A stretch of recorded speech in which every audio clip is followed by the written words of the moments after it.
Hello everyone. Here is the reading for the first part of April 2021. However, when I pulled these elements, I was focusing more on the upcoming moon cycle. We have a full moon on March 28th, and I think the new moon is on April 11th. So more for the period in between the coming full moon and the new moon. That feels more natural and more organic as far as judging the energies that are going to be influential on this planet and in the cosmos. So let's try doing a moon cycle instead of the first part of the month. It almost coincides though. So for April of 2021. First card I have is from the Wisdom of the Kailak deck.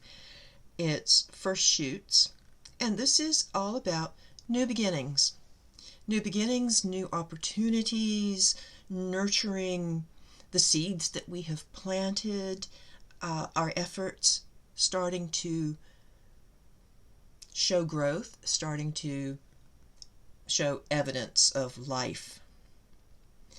Next we have the Forest Lovers. This is from the Wildwood Tarot.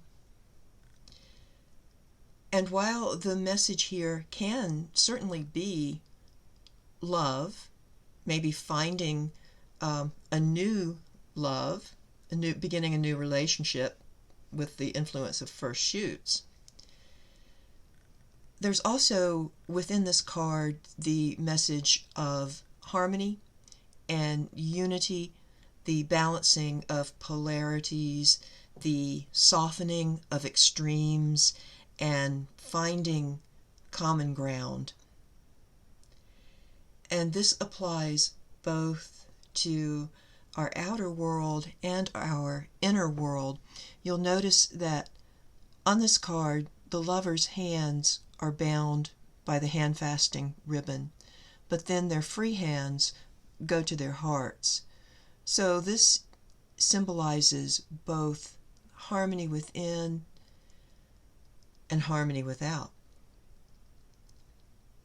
The Ogham stave that I pulled is ash. I love how ash works, particularly with the Forest Lovers card. You'll notice there's a tree growing up in between them with the green ribbon around them, and this is reminiscent of the maypole. Well, the ash tree was often used as the maypole.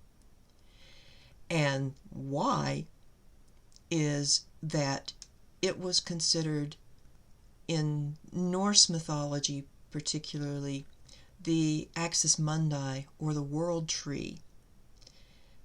And that is the element that in the shamanic worldview connects the lower world and the middle world and the upper world.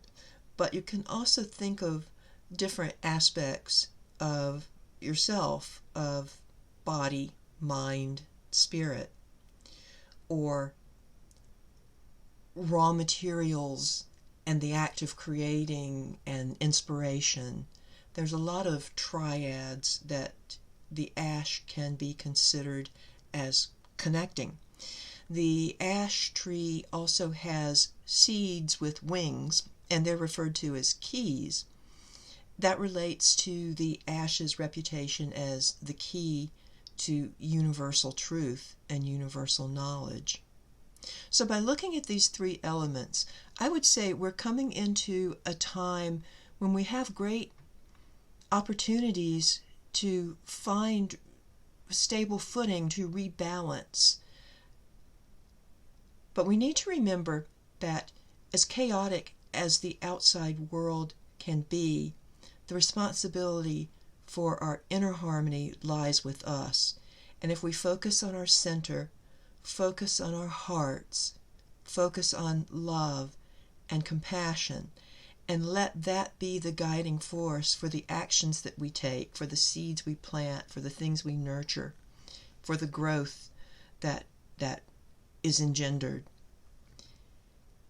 if we come from a place of love, then what we do will be for the highest good. Keep your thoughts positive. I know that sounds so corny and so simple,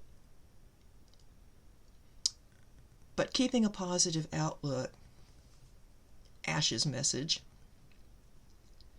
really can influence the rest of our lives, and how we live our life can influence the world around us.